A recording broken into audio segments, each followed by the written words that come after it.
আসসালামু আলাইকুম। গল্পনাশ চ্যানেলের পক্ষ হতে আমি নেহা আপনাদের সকলকে স্বাগত জানাচ্ছি। আমাদের আজকের নিবেদন সুচিত্রা ভট্টাচার্য রচিত ছোট গল্প চোরকাটা। ম্যারেজ রেজিস্ট্রারের অফিসে পৌঁছতে দেরি হলো অঙ্গনার, প্রায় 12:30। ট্যাক্সি থেকে নেমে চোখে পড়ল সকলে এসে গেছে ইতিমধ্যে। দেবরাজ তো বটেই, বৈশাখী, তন্ময়, রাকা, এমনকি দিদির পিছু পিছু চিরকালের লেট লতিফ সরোজদা। দল বেঁধে গুলতানি চলছে ফুটপাথে। শালিকাকে দেখেই সরোজদা হৈ হৈ করে উঠল। ব্যাপারখানা কি? তোমাদের বাড়িতে রিং হয়েই চলছে, কেউ ফোন তুলছে না।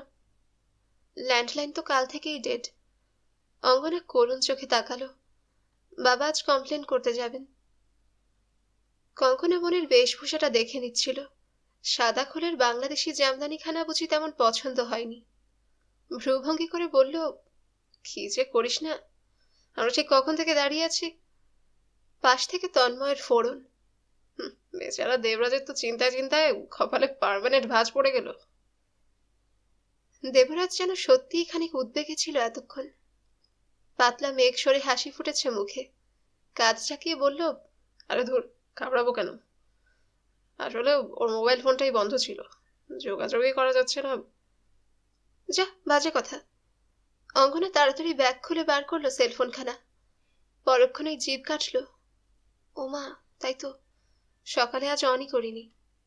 খুব নার্ভাস হয়ে আছিস মনে হচ্ছে। বৈশাখী চোখ টিপল। টেনশন? ঠিক তা নয়, তবে অঙ্গনা খানিকটা অস্বস্তিতে পড়েছিল বই কি। আর অস্বচ্ছন্দ মানেই তো এক ধরনের মানসিক চাপ। বাবা, যা খেল দেখালো টুকটুক। জ্ঞান হয় স্তক টুকটুক জানে সকাল 9টার মধ্যে অফিস যায় মা। ঘটনাটা টুকটুকের কাছে এতই স্বাভাবিক, কখনো সে বায়না চড়ে না। কিন্ডারগার্টেনে ভর্তি হওয়ার পর থেকে তো মার ওই প্রস্থান খেয়ালই করে না আজকাল। সেই মেয়ে আজ গন্ধ পেয়ে গেল, নাকি সকালে ঘোড়ায় জিন দিয়ে ছোটা মাছ হেলে দুলে তৈরি হচ্ছে, অনেকটা সময় নিয়ে সাজগোজ করলো, এতেই বুঝি টুকটুকের ষষ্ঠেন্দ্রীয় সংকেত পাঠালো বিপ বিপ। ব্যাস, অমনি আবদার শুরু। কোথায় যাচ্ছ? আমিও যাব। একবার না বলতেই মেয়ের ঠোঁট ফুলে এতখানি। অঙ্কনা যতই অফিসের দোহাই দিক, দাদু দিদা যতই ভোলাক, টুকটুক আর শুনলে তো। কত কষ্টে তাকে শান্ত করে চকলেট বাবুলগাম ঘুষ দিয়ে স্কুলে পাঠিয়ে তবে না স্বস্তিতে রওনা হতে পারলো অঙ্গনা। কিন্তু এইসব গল্প নিশ্চয়ই এখন শোনানো যায় না। অঙ্গনা জবাব না দিয়ে হাসলো আলতো। বৈশাখী পিঠে ছোট্ট চাপড় দিয়ে বলল, ফালতু বকে আর সময় নষ্ট করিস না, চল চল। সরকারি ছাদনাতলাটি দোতলায়। পুরোনো আমলের বাড়ি, উঁচু উঁচু সিঁড়ি, মাত্র একটা তলা ভাঙতেই হাফ ধরে যাওয়ার জোগাড়। ওপরে এসে অঙ্গনা একটু দম নিল। অফিস ঘরখানা দেখে ঈষৎ হতাশ। ঘুপচি মতন নয়, বেশ বড় সড়ই, তবে কেমন অন্ধকার অন্ধকার। একে এলাকাটাই ঘিঞ্জি, বাড়ির গায়ে বাড়ি, তার উপর দুটো জানালাই পশ্চিম মুখ। ঘরে আলো ঢুকবে কোত্থেকে? দুখানা টিউবলাইট জ্বলছে, তাদেরও ভারী নিষ্প্রভ দেখায়। চেয়ার টেবিল আসবাবেরও যে কি ছিঁড়ি, যেন জীর্ণতার বিজ্ঞাপন। এমন মলিন পরিবেশে জীবনের শুভ মুহূর্তের সূচনা হয়? কি দেখে এই অফিসটা পছন্দ করলো দেবরাজ? পলকের জন্য স্মৃতির মৃদু টোকা। কৌশিকের সঙ্গে বিয়েটা হয়েছিল সন্ধেবেলায়। গোটা বিয়ে বাড়ি তখন আলোয় আলোয় ঝলমল। বাজছে সানাই, উলু দিচ্ছে মামাসিরা, শঙ্খধ্বনিতে গম গম চারিদিক। নিমন্ত্রিতদের হৈহল্লায় খুশির লহর বইছে যেন। তা অমন একটা চোখ ধাঁধানো ঔজ্জ্বল্যের পরিণতি বা কি হলো? 4.5 বছরের মাথায় জোর ভেঙে খান খান। অবাঞ্ছিত ভাবনাটাকে সরিয়ে অঙ্গনা চেয়ার টেনে বসল। পাশে ত্রস্ত পাঞ্জাবি শোভিত দেবরাজ। বাকিরাও আসন নিয়েছে যে যার মতো। কাগজের মোড়ক খুলে দুখানা মোটা মোটা জুঁই ফুলের মালা টেবিলে রাখল রাকা। কঙ্কনার ভ্যানিটি ব্যাগ থেকে বেরোলো সিঁদুর কৌটো। সরোজের ঝোলা থেকে এক বাক্স লাড্ডু। টেবিলের উল্টো পারে রেজিস্ট্রার সাহেব, আইনি বিয়ের পুরুত মশাই। গোলগাল চেহারা, মধ্যবয়সী মানুষটি ভাবলেশীন মুখে কাগজপত্র ঘাটছেন। চশমার ফাঁক দিয়ে দেবরাজ অঙ্গনাকে দেখে নিলেন তিনি। কে রেডি? তন্ময় উচ্ছ্বসিত স্বরে বলল, 100%। ওরা তো মুখিয়ে আছে, আপনি হুইসেল মারলেই দৌড় স্টার্ট। পেপার সব আনা হয়েছে যাদের বলেছিলাম? এভরিথিং হাজির স্যার।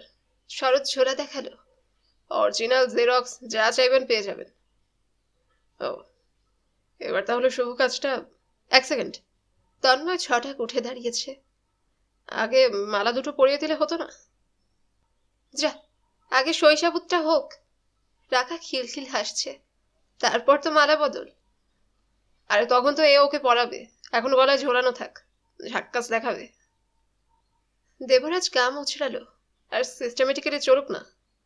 সরোজ মাথা দুলিয়ে বলল, হুম, আজ তো তোমাদের চলবে না, দেখতে হবে মেজরিটি কি চায়। এই, তুমি আর খঞ্জনি বাজিও না। কঙ্কনা লঘু ধমক দিল। কাজটা সুষ্ঠুভাবে হতে দাও। কাজ তো সামান্যই। প্রথমে একজোড়া দস্তখত, তারপর সাক্ষীদের সই, শেষে রীতিমাফিক শপথ বাক্য পাঠ। তবু তৃতীয় ধাপে কেন যেন একটু হোঁচট খেল অঙ্গনা। আমি শ্রী সুব্রত ঘোষের কন্যা অঙ্গনা বসু আজ থেকে ঈশ্বর অনুতোষ শিকদারের পুত্র দেবরাজ শিকদারকে আমার বৈধ স্বামী রূপে গ্রহণ করলাম। এই মামুলি বাক্যটি উচ্চারণ করতে গিয়ে থমকালো হঠাৎ। ঠিক এই মুহূর্তে ফের কেন হানা দেয় কৌশিক? বসু পদবিটা কানে লাগলো বলেই কি? গত 1 বছরে বদলে নেওয়াই যেত, স্রেফ গড়িমসি করেই হয়ে ওঠেনি।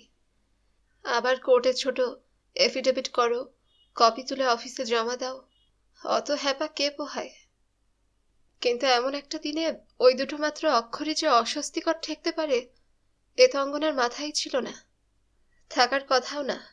কোনো কোনো বিশেষ মুহূর্তে নামের পাশে লেজুরটুকু যে আস্ত একটা মানুষের প্রতীক হয়ে দাঁড়ায়, অত শত কি অনুমান করা সম্ভব?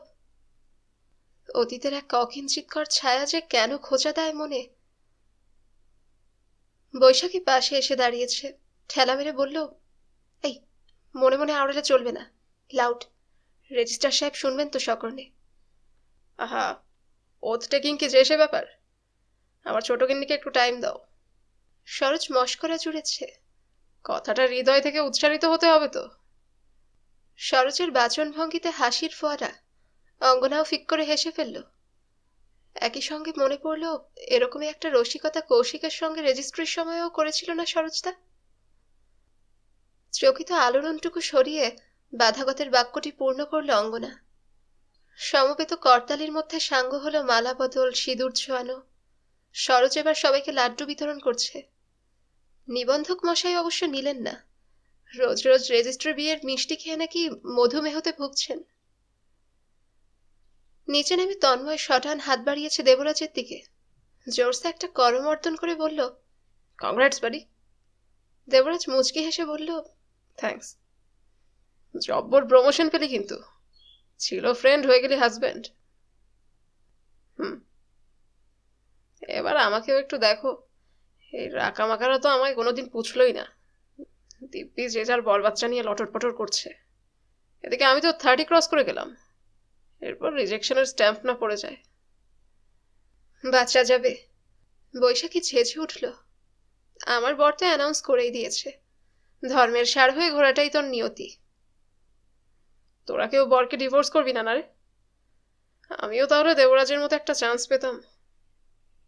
নিছক রঙ্গ করেই বলা, তবে কথাটা অঙ্গনাকে বিঁধেছে সহসা। মুখের স্মিতভাব বজায় রাখতে চেয়েও পারল না।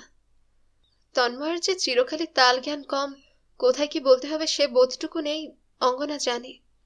কিন্তু তন্ময়ের ওই প্রশ্নই কি বলে দেয় না, দেবরাজ আর অঙ্গনাকে নিয়ে বন্ধু বান্ধব মহলে কানাকানি চলে নিয়মিত। অঙ্গনা চোরা চোখে দেবরাজকে দেখল এক ঝলক। দেবরাজ যেন শুনেও শোনেনি, তার উদাস দৃষ্টি আকাশ পানে। নেহাতি উপেক্ষা ভরে কথাটাকে উড়িয়ে দিল কি? কৌশিক হলে কিন্তু কিছু একটা প্রতিক্রিয়া ঘটতই। নিদেন পক্ষে লাল হয়ে যেত মুখখানা। যা স্পর্শকাতর স্বভাব। যত সব ফালতু ভাবনা। আজ নো কৌশিক, নেভার, এক মুহূর্তের জন্যেও না। নিজেকে স্থিত করার জন্য জোর মুখে একটা আহ্লাদি ভাব ফুটিয়ে অঙ্গনা পলকে উচ্ছল। ও সরোজদা, ট্যাক্সি ম্যাক্সি ডাকুন, লাঞ্চ করতে হবে না? নিজের শটটা নিজের কানেই কেমন যেন বেখাপ্পা ঠেকলো অঙ্গনার। ছোট্ট চীনা রেস্তোরাঁ, এতক্ষণ ফাঁকা ফাঁকা ছিল, একসঙ্গে 7 মূর্তির আগমনে নিমেষে সরগরম। দুখানা টেবিল জুড়ে গেল পাশাপাশি, ওয়েটাররা শশব্যস্ত, মুখের কথা খসার আগেই গ্লাসে গ্লাসে জল হাজির। বসেই গল্পে মেতে উঠেছে গোটা দল। বৈশাখী বকছে বেশি, যমজ বাচ্চা সামাল দিতে তার কেমন হিমশিম দশা, দুই বিচ্ছু কিভাবে পাল্লা দিয়ে তাকে নাকাল করে, শোনাতে গিয়ে নিজেই হেসে কুটোপাটি। রাখার একটু অফিস অফিস বাই আছে, ফাঁক পেয়ে ঝাঁপি খুলছিল, তাকে আওয়াজ মেরে থামালো তন্ময়। এরই মধ্যে সরোজের টুকটাক টিম্পনি, অমনি টেবিল জুড়ে পায়রা ওড়ানো হাসি। দেবরাজও হাসছে খোলা গলায়। লঘু পরিবেশটা বেশ লাগছে অঙ্গনার। বিয়ের দিন বলে কথা, খানিক হইচই না হলে মানায়। তবে খাবার দাবারের ব্যবস্থাও তো করতে হবে এবার। কৌশিক হলে এসেই আগে অর্ডারটা দিয়ে দিত। অঙ্গনা বলেই ফেলল, কিরে দেবরাজ, তোর তো হুশটুস নেই, মেনু কার্ডটা খোল, দেখ কে কি খাবে। দেবরাজের তুরন্ত জবাব, আমি কেন, তুই রয়েছিস, দিদি সরোজদা রয়েছে। হুম, আজ তো তুমি বলির পাঠা। সরোজ মাথা তোলাচ্ছে। কতটা বধ হবে নিজেই ঠিক করো। ধুস, আজ বেটার আর পয়সাই বা খসবে। রাকা ফুট কাটল, মাত্র এ কয়জনকেই খাইয়েও পার পাবে নাকি? জানি রে বাবা জানি, বড় সড়ো না ধসিয়ে তোরা কি আর ছাড়বি? তা সেটা হচ্ছে কবে? প্রশ্নটা অঙ্গনাকে চালান করে দিল দেবরাজ। কিরে, কবে পার্টি দিচ্ছি আমরা? আগে ফ্ল্যাটের কাজকর্ম শেষ করো, ঠিকঠাক গুছিয়ে নি। এই, তোরা এখনো তুই তুকারি করছিস কেন? কঙ্কনের গলায় দিদি সুলভ ধমক। বিয়ে তো হয়ে গেছে, এবার তুমিতে ওঠো। অভ্যেস কি একদিনে পাল্টায় দিদি? দেবরাজ মুচকি মুচকি হাসছে।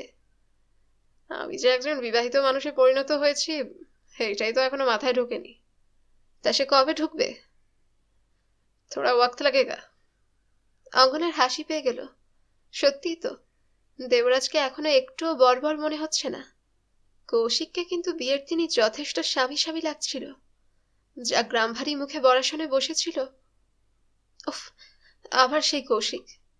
সামান্য মাথা ঝাঁকিয়ে অঙ্গনা নিজেই খাদ্য তালিকাটা টানল। আলগা চোখ বুলিয়ে ডাকলো স্টুয়ার্টকে। প্রথমে মুখ চালানোর মতো কিছু একটা তো আসুক, তারপর ধীরে সুস্থে নয় মেন কোর্স।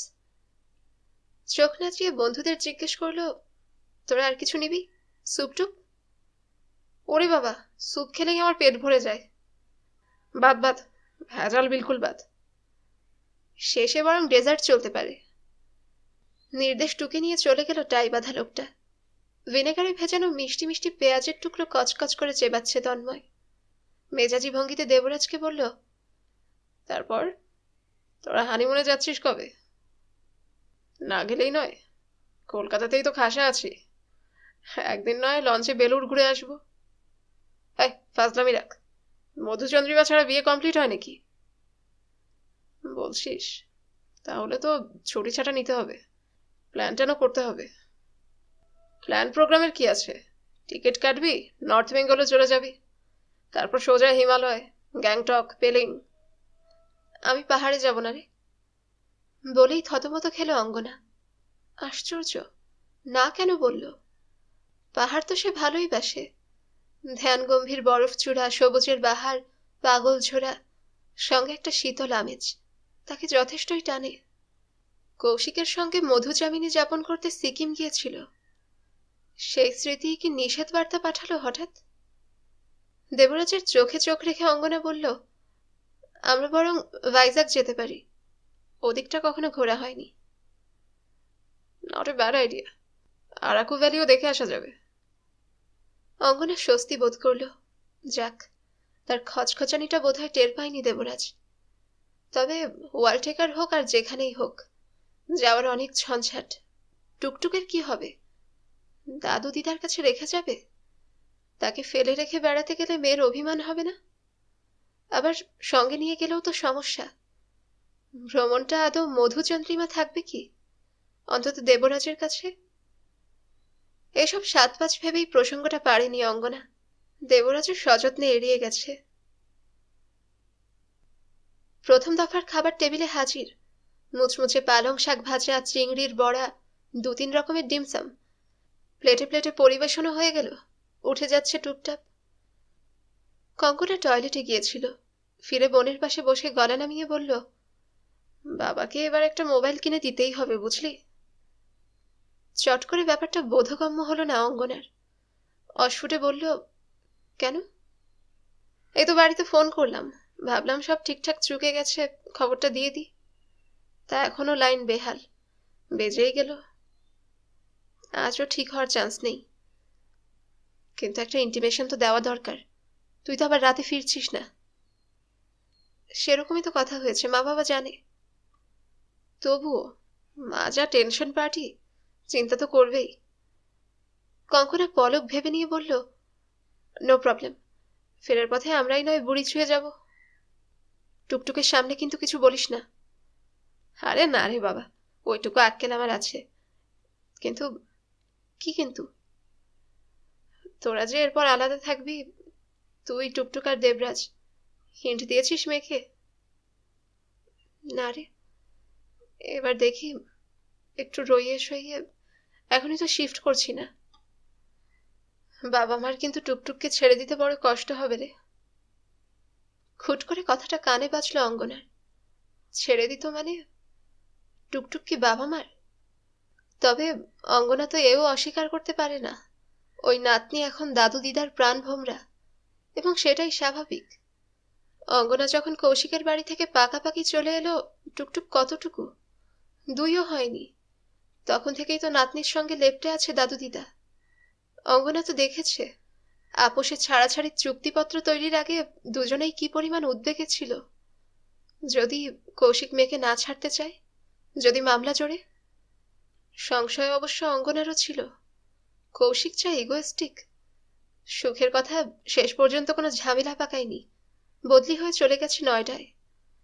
হিসেবে তো কৌশিক যথেষ্ট দর, বুঝেছে বোধহয় একা একা মেয়ের ঝক্কি সামলানো মুখের কথা নয়।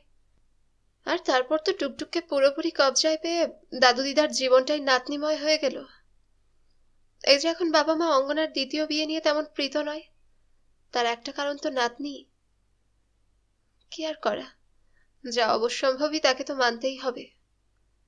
অঙ্গনা নিশ্চয়ই টুকটুককে ফেলে দেবরাজের ঘর করতে যাবে না, প্রশ্নই ওঠে না। তবে একটা সমাধান ছকাই আছে। অফিস যাওয়ার পথে মেয়েকে দাদু দিদার হাতে জিম্মা করে দেবে, ফেরার সময় ট্যাকে নিয়ে ব্যাক। বছরখানেক চলুক তো এরকম, এরপর তো টুকটুক বড় স্কুলে ভর্তি হবে, ততদিনে নিশ্চয়ই দেবরাজের সঙ্গে আরো নৈকট্য গড়ে উঠবে মেয়ের। আশা করতে দোষ কি? দেবরাজ খুবই ভালোবাসে টুকটুককে, রগুড়ে ছেলে, টুকটুকের সঙ্গে তার পটেও ভালো। তবু কেন যে একটা খচখচানি থেকেই যায়, চাপা আশঙ্কাও। কৌশিক তো মাঝে মাঝে কলকাতায় আসবেই, তখন যদি কিছু গোল পাকিয়ে দেয়। ভাবনার মাঝেই খাবারের দ্বিতীয় প্রস্থ উপস্থিত। একের পর এক ধোয়া ওঠা পাত্র নামছে টেবিলে। সকলেরই পেট খিদে চঞ্চল, ঝটাপট মন দিচ্ছে আহারে। কাঁটা চামচের টুংটাং ধ্বনি ছাড়া আর কোনো শব্দ নেই এখন। ভুরিভোজ চুকতে চুকতে প্রায় 2:30। কবজি ঘড়িতে সময় দেখেই বৈশাখী লাফ দিয়ে উঠেছে। সর্বনাশ হয়ে গেল, সর্বনাশ হয়ে গেল রে। কেন রে, কি হলো? 3টায় পিংপংদের স্কুল ছুটি, তখন যদি আমায় গেটে না দেখে দুজনে এমন চিৎকার জুড়বে। হ্যাঁ রে, পৌঁছতে পারবো তো? খুব পারবি, দৌড়ে যা, চর্বিও খানিকটা ঝরবে। হাস্যরোলের মাঝে ঊর্ধ্বশ্বাসে বৈশাখীর ছুট। মৌরি চিবোতে চিবোতে বাকিরাও রেস্তোরাঁর বাইরে। ছোট একটা ঢেকুর তুলে সরোজ বলল, এবার আমরাও ধরে কাটি। কঙ্কনা বলল, হ্যাঁ, ট্যাক্সি ধরো। ভবানীপুরে একবার বাবা মার সঙ্গে দেখা করে। ওদিকে যাবেন? রাকা চোখ ঘোরালো। তাহলে তো আমিও আপনাদের সঙ্গে ট্যাক্সিতে যেতে পারি। তন্ময় কাঠিতে দাঁত খোঁচাচ্ছিল, তেরচা চোখে দেবরাজকে জিজ্ঞেস করলো, তোরা কি এখন স্ট্রেট তোদের নতুন ফ্ল্যাটে? কেন বলতো? আমার তো এখন কিছু করার নেই, চল তোদের খানিক কোম্পানি দিয়ে দিই। খবরদার না, রাখা প্রায় ঝাঁপিয়ে পড়েছে। তুই আমাদের সঙ্গে যাবি। কোথায়? গড়িয়াহাট মোড়ে ছেড়ে দেব, চারদিকে 4টে রাস্তা, যেদিকে খুশি হাঁটবি। বলেই অঙ্গনাকে একটা মিষ্টি হাসি উপহার দিল রাকা। চোখ টিপে বলল, হ্যাভ এ নাইস টাইম। তন্ময়কে প্রায় বগল দাবা করে রওনা দিল সবাই। সদ্য বিবাহিত স্বামী স্ত্রী ফুটপাথে দাঁড়িয়ে। অঙ্গনা ঈষৎ আনমনা। আশ্চর্য, সবেমাত্র বিয়ে হলো, অথচ তেমন কোনো অনুভূতিই জাগছে না কেন? নতুন ধরনের কিছু? দেবরাজের কিছুই তার অজানা নয়। এটাই কি বিয়ের রোমাঞ্চকে ফিকে করে দিল? আলাদা কোনো পুলকতা নেই, কিংবা রহস্য? দ্বিতীয় বিয়ে কি এইরকমই হয়? দেবরাজ মৃদু ঠেলা দিল। কিরে, কি ধ্যান করছিস? অঙ্গনা নড়ে উঠল। কিছু না তো। দেবরাজের ঠোঁটে মিটিমিটি হাসি। তোকে কিন্তু বেশ বউ বউ লাগছে। পরনে ঢাকাই শাড়ি, কপালে সিঁদুর। আহা, সিঁদুর পরে আমায় আগে দেখিসনি বুঝি? কথাটা বলতে গিয়েও অঙ্গনা থমকেছে। ছি, ওই সংলাপকে এখন শোভা পায়? অন্ধকার নেমেছে অনেকক্ষণ। তেতলার পুচকে ব্যালকনি থেকে সামনের লেকটা দেখছিল অঙ্গনা। নামেই লেক, আদতে বড়সড় পুকুর, তবে পাড়টার বাঁধিয়ে চেহারাখানা বেশ জমকালো। আলো পড়ে জল চিকমিক। চমৎকার একটা হাওয়াও বইছে, ফাল্গুনের নরম বাতাস।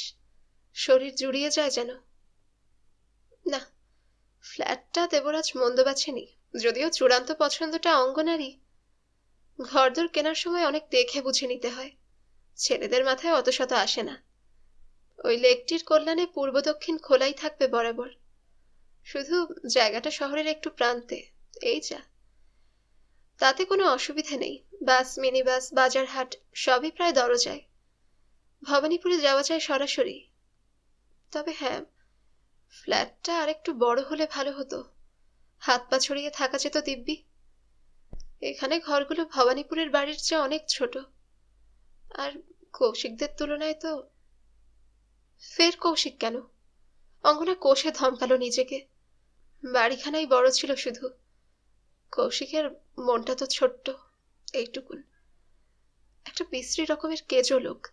রসকস বস্তুটি ধাতে নেই, সম্পূর্ণ এক ছকে বাঁধা জীব। আজ যে সারাটা বিকেল তারা দুজনে টোটো করে বেড়ালো, এলোমেলো হাঁটলো এ রাস্তা ও রাস্তায়, আপন খেয়ালে কত কি বকবক করছিল দেবরাজ। স্বপ্নেও বোধহয় কৌশিক কখনো এহেন সময়ের অপচয় ভাবতে পারে না। এত তুচ্ছ তুচ্ছ ব্যাপারে তুলকালাম করতো কৌশিক। চাবি আলমারিতে ঝুলছে না কেন? ইস্ত্রি করা কাপড় চোপড় কেন গুনে রিসিভ করনি? আমাকে জিজ্ঞেস না করে কেন নিউজ পেপারের লোককে পে করলে? কৌশিককে জীবন থেকে ছেড়ে ফেলতে পেরে অঙ্গনা তো বেঁচে গেছে। এবার একেবারে ছেটে ফেলতে হবে মন থেকে। ফেলতেই হবে। দরজায় শব্দ। অঙ্গনা ব্যালকনি থেকে ফিরল। হ্যাঁ, দেবরাজ চাবি খুলে ঢুকছে। এক হাতে প্লাস্টিকের বড়সড় ঝোলা, অন্য হাতে রজনীগন্ধার গোছা। অঙ্গনা পুলকিত মুখে বলল, হঠাৎ ফুল আনতে গেলি কেন? পুষ্পবি নাকি ফুলসজ্জা হয় সখী? খ্যাপা না খ্যাপা। অঙ্গনা হেসে ফেলল। সাজাবি কোথায়? বিছানায় ছড়িয়ে দেব। পারিসও বটে। কোমল ভ্রুকুটি হেনে ফুলটা নিল অঙ্গনা। রজনীগন্ধার ঘ্রাণ নিতে নিতে এসেছে পুবের ঘরে। এটাই ফ্ল্যাটের একমাত্র বাসযোগ্য কক্ষ এখন। সদ্য কেনা খাট, আলমারি, মিনি ওয়ার্ড্রোব ছাড়াও রয়েছে একখানা টেবিল, সঙ্গে খান দুয়েক চেয়ার। দেবরাজ মাঝে মাঝে এসে থাকছে এখানে, তারই মোটামুটি একটা বন্দোবস্ত। হাতের ছোলা টেবিলে রেখে বিছানায় বসেছে দেবরাজ। আড়মোড়া ভেঙে বলল, আজকের মতো আমার সব জব ফিনিশড। রুটি, তরকারি, জলের বোতল, কাচের প্লেট, গ্লাস সব এনেছি। আমি আর কিচ্ছুটি করবো না। কি আমার কাজের মানুষ রে! ফুলের গোছা বিছানায় নামিয়ে দেবরাজের চুল আলগা ঘেটে দিল অঙ্গনা। ধপাস করে পাশে বসে বলল, তুই একটা আস্ত ঢ্যাঁড়স। কেউ? এই কটা দিন কি করলি শুনি? গত সপ্তাহে ফ্ল্যাটের যে হাল দেখে গিয়েছিলাম এখনো সেই অবস্থা। রংটা অন্তত কমপ্লিট হওয়া উচিত ছিল। আর মিস্ত্রিগুলো তো মাঝে ডুব দিল। ওদের কি একটা। এই করে করেই ডেট পিছোচ্ছে। কতবার বলেছি ওই কন্ট্রাক্টর লোকটার ভরসায় থাকিস না, নিজে ওয়াচ রাখ। রাখছি তো। এই তো এবার টানা কয়েকদিন ছুটি নেব। তোর সবই বড্ড গচ্ছ। আমি কিন্তু বাথরুম কিচেনের ফিটিংসের সময় রেগুলার এসে সার্ভিস দিয়ে গেছি। উঠে পড়ে না লাগলে ওগুলোও যেমনকার মতো তেমন পড়ে থাকতো। কি করা যাবে বল? আমি তো আর তোর মতো উদ্যোগী নই। কৌশিক বসুর ট্রেনিংয়ে তো আর থাকিনি। এই, একটা ফালতু লোককে টানছিস কেন রে? দেবরাজের পরিহাসে অঙ্গনার আখিতে ছদ্ম কোপ। আমরা কি একটা প্রমিস করেছি, ভুলে গেলি? নো অতীত খাটাখাটি। সরি সরি, মুখ ফসকে বেরিয়ে গেছে। অঙ্গনার কাঁধে হাত রাখলো দেবরাজ। নতুন বউয়ের গাল টিপে দিয়ে বলল, জানিসই তো আমি ঢিলেঢালা আদমি, তাড়া লাগাস কেন? বাড়ির কাজ 10 দিনে শেষ না হলে 20 দিনে হবে। লাইফটা না হয় কটা দিন দেরিতেই স্টার্ট হলো। বুঝেছি, আমরা একসঙ্গে রইলাম কি না রইলাম তাতে তোর কিছু আসে যায় না। যাহ বাবা, কি কথার কি অর্থ? আরেকটু ঝুঁকে অঙ্গনার ঠোঁটে ঠোঁট ছোঁয়ালো দেবরাজ। গাঢ় স্বরে বলল, তুই বুঝিস না আমি তোকে কতটা চাই। অঙ্গনার শরীর জুড়ে এক অদ্ভুত শিহরণ, চেনাও বটে অচেনাও বটে। যখনই শব্দ কটা উচ্চারণ করে দেবরাজ, প্রতিবারই যেন নতুন লাগে, আরো গভীর, আরো উত্তেজক। আরেকজনও বলতো প্রথম প্রথম, কিন্তু তাতে কণামাত্র মাদকতা ছিল না। সাদামাটা গদ্যও যে কখন কবিতা হয়ে যায়। দুহাতে দেবরাজের গলা বেড় দিয়ে ধরল অঙ্গনা, টানলো মাথাটা, ঠোঁট চেপে ধরেছে ঠোঁটে। দীর্ঘ চুম্বন শেষ হতেই চায় না, যেন এখনই সে শুষে নেবে দেবরাজকে। কতক্ষণ কাটলো কে জানে, হয়তো কয়েক মিনিট, হয়তোবা অনন্তকাল। একসময় নিজেকে বিযুক্ত করে অঙ্গনা উঠে দাঁড়ালো। শাড়িটা চটকে মটকে গেছে, কাল এটা পরেই অফিসে যেতে হবে, আর দলামুচড়া করা উচিত নয়। টুকটুককে লুকিয়ে একটা নাইটি পরেছিল ব্যাগে। টয়লেটে গিয়ে নিজেকে বদলে এলো রাত পোশাকে। শাড়িখানা ভাঁজ করছে সযত্নে।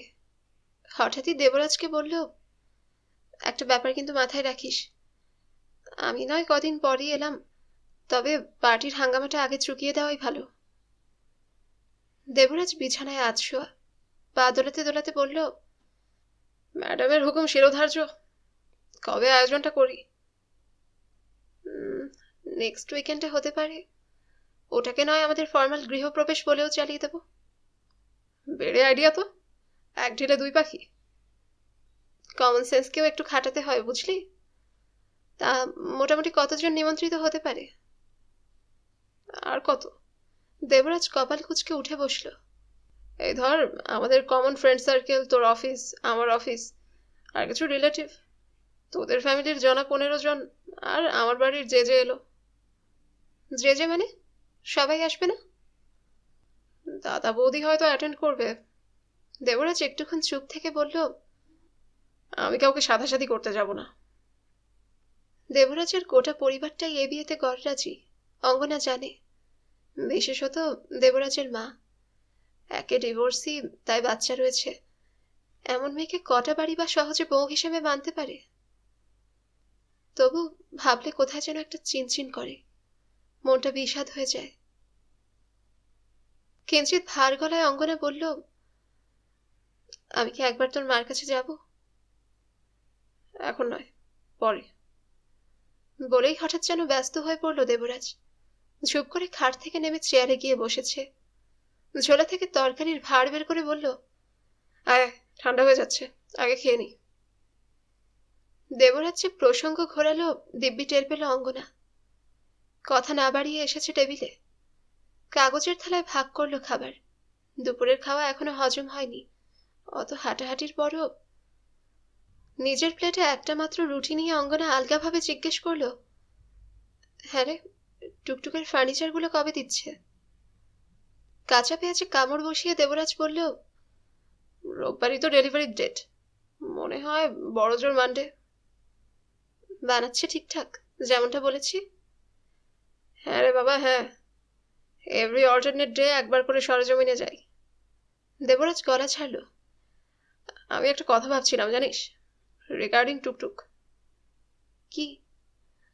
এই যে রোজ ওকে ভবানীপুর রেখে যাবি, আবার টানতে টানতে আনবি, মেয়েটার কিন্তু খুব স্ট্রেন পড়বে। উপায় কি? যদি একটা পুল কার অ্যারেঞ্জ করা যায়, এখান থেকে সোজা স্কুলে, তারপর ছুটি হলে মেসোমশাই গিয়ে। মেসোমশাই না, বাবা। রিলেশনটা আজ থেকে বদলে গেছে। তাই তো, খেয়ালই থাকছে না। দেবরাজ হেসে ফেলল। হ্যাঁ, যা বলছিলাম, বাবা নয় স্কুল থেকে কালেক্ট করলো, আর তুই নয় ফেরার পথে মেয়েটাকে তুলে আনলি। পুলকার অদ্দূর যাবে নাকি? শুনলাম তো রাসবিহারে অবধি যায়। ওদেরই কারোর সঙ্গে কথাবার্তা বলে টলে যা এক্সট্রা লাগবে দিয়ে দেবো। প্রস্তাবটা তেমন যুক্তিযুক্ত মনে হলো না অঙ্গনার। ব্যবস্থা যদি করা যায়ও, অঙ্গনার ভার হয়তো সামান্য লাঘব হবে, কিন্তু টুকটুকের চাপ আদৌ কমবে কি? তবু দেবরাজ্যের টুকটুককে নিয়ে ভাবি তো, এটা শুনতে ভালো লাগলো। খাওয়া সেরে অঙ্গনা ফের একবার ব্যালকনিতে গেল। হঠাৎ টুকটুকের জন্য মন যেন কেমন করছে।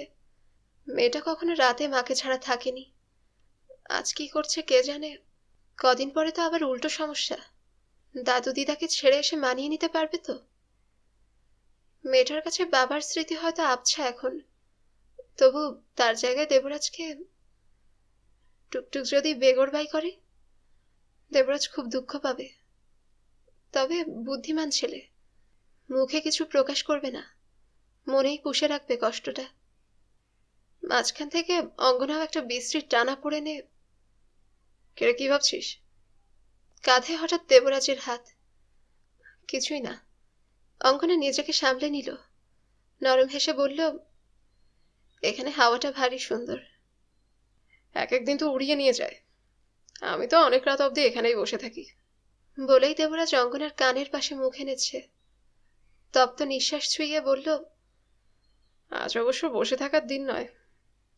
অঙ্গনা অস্ফুটে বলল, হুম, আয় তবে শুয়ে পড়ি। দেবরাজ প্রায় জড়িয়ে ধরে ঘরে নিয়ে এলো অঙ্গনাকে। ঢুকেই অঙ্গনার চোখ বড় বড়। ডাটি শুদ্ধ রজনীগন্ধা গোটা বিছানায় ছড়িয়ে দিয়েছে দেবরাজ। ঠাট্টার সুরে অঙ্গনা বলল, এ তো ফুলসজ্জার হদ্দমদ্দ করে দিয়েছিস রে, শোবো কোথায়? কেন, ফুলের ওপরে? অসুবিধা হবে নাকি? গায়ে ফুটবে? দেবরাজ চোখ কুঁচকে স্বরচিত পুষ্পসজ্জা নিরীক্ষণ করছে। বলিস তো সরিয়ে দিতে পারি। সেই সকাল থেকে আজ কত কিছুই তো ফুটছে, কাটার মতো। অঙ্গনার একটা ছোট শ্বাস পড়ল, মাথা নেড়ে বলল, না থাক। শেষ হলো আমাদের আজকের নিবেদন। আপনাদের যদি আমার গল্প পাঠ ভালো লাগে, তবে অবশ্যই লাইক করবেন, কমেন্ট করবেন এবং বেশি বেশি শেয়ার করবেন। যারা গল্পনার চ্যানেলটিকে সাবস্ক্রাইব করেছেন তাদেরকে অসংখ্য ধন্যবাদ, এবং যারা করেননি তাদের কাছে অনুরোধ রইল চ্যানেলটিকে সাবস্ক্রাইব করে ফেলুন। পাশে থাকা বেল আইকনটিও ক্লিক করে রাখবেন, এতে করে আমি কোনো নতুন গল্প বা উপন্যাস আপলোড করলেই আপনারা নোটিফিকেশন পাবেন। সকলে সুস্থ থাকবেন এবং আমাদের পাশে থাকবেন এই কামনায় আজকের মতো এখান থেকেই বিদায় নিচ্ছি।